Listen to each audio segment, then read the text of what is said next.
You ask Tiger to solve. This deals with linear equations with one unknown. The final result is c equals -1.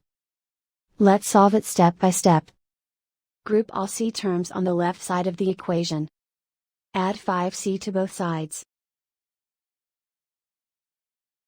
Group like terms. Simplify the arithmetic. Group like terms. Simplify the arithmetic. Group all constants on the right side of the equation.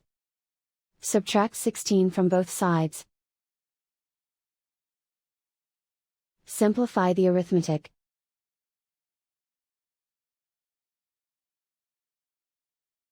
Isolate the c. Divide both sides by 10. Simplify the fraction.